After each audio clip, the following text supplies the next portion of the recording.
అన్యే చ బహవః శూరా మదర్థే త్యక్తజీవితాః నానాశస్త్రప్రహరణాః సర్వే యుద్ధ విశారదాః. ఆ 9వ శ్లోకానికి మీనింగ్ ఇక్కడ ఉంటుంది, చెప్తాను.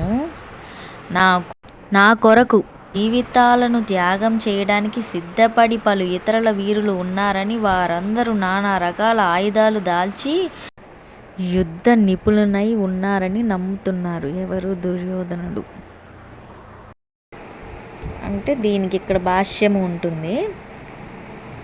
జయద్రథుడు, కృపవర్మ, శల్యుడు వంటి ఇతరుల వీరులు దుర్యోధను కొరకు తమ జీవితాలను త్యాగం చేయడానికి కృతనిశ్చయులైనారు ఉన్నారు.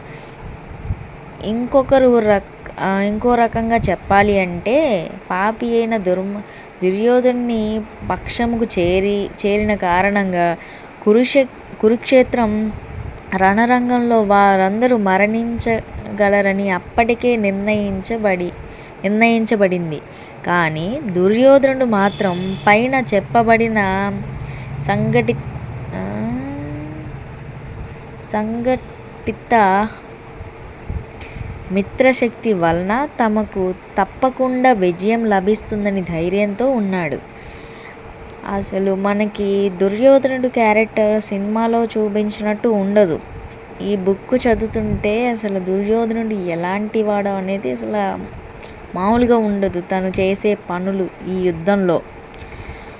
నేను మ్యాక్సిమం చాలా పెద్ద బుక్కే ఉంది, ఎన్ని పేజీలు ఉన్నాయి.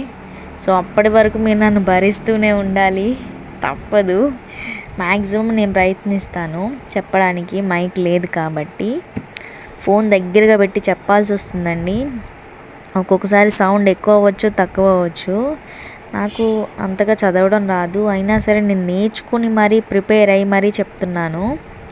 ఇక ముందు ఇంకొంచెం బెటర్గా చెప్పడానికి ట్రై చేస్తాను. నేను ప్రతిరోజు 1-2 వీడియోస్ అయితే అప్లోడ్ చేయడం జరుగుతూ ఉంటుందండి.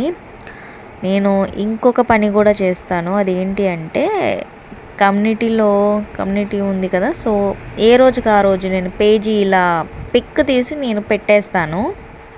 సో దాన్ని కూడా మీరు ఒకసారి చూడండి, ఓకేనా అండి? సరే, ఇంతవరకు నా వీడియో చూసినందుకు అందరికీ పేరున ధన్యవాదాలండి. Thank you so much.